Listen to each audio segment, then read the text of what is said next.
Nandito ako sa Oasis Resort. Yan. Tan sa Cavite. Yan.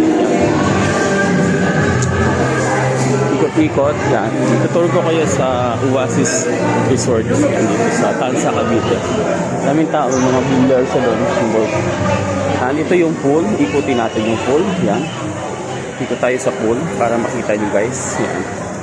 Napaka-amaze. Yan. Ikutin natin yung pool nila.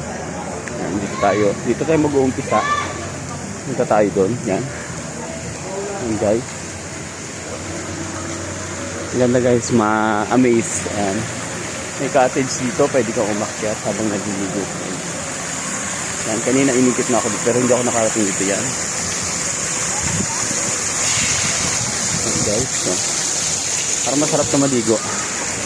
Meron sila ditong ito yung sarap ng tulog ng mga bata. Ito may buhaya guys, ang laki.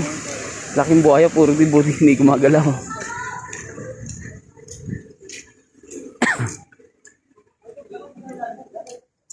Yan. May plaza. Ay, may laruan ng volleyball guys. Ayan. Sayang wala akong dalang supporter. Ito ako pwede maglaro. Pwede mag-beach volley ng gabi. Dahil wala akong dalang supporter, hindi ako pwede maglaro. Yan, ganun lang kalaki yung pool sila, pero malawak siya.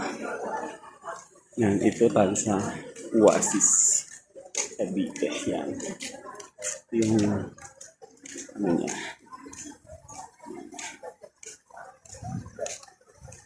May pag-uwi sila sa Turtle. Yan, shout out mga channel yan.